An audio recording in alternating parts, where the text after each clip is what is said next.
Vice President Maria Leonor Robredo, magandang hapon po sa iyong ma'am, kung nasaan ka. Former Presidents Fidel V. Ramos, Joseph Ejercito,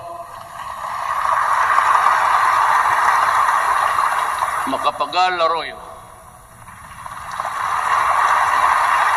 His Excellency Kacha and esteemed members of the Diplomatic Corps, Executive Secretary Salvador Medaldia, and the other members of the Cabinet, Chief Justice Lucas Bersamin, and the Supreme Court, my fellow workers in government, mga mahal kong kababayan.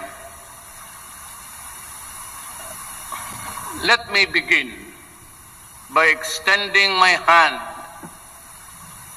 in gratitude to all who kept faith with me in our most trying times.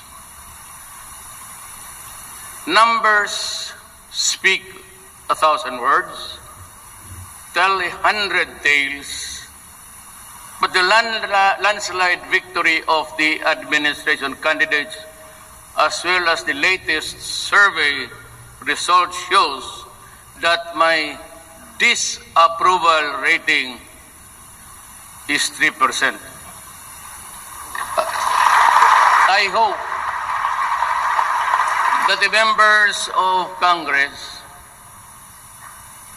sana hindi kayo included sa 3%.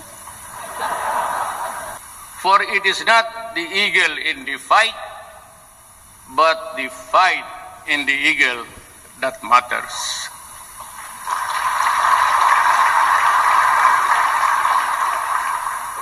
Believe me, I will end my term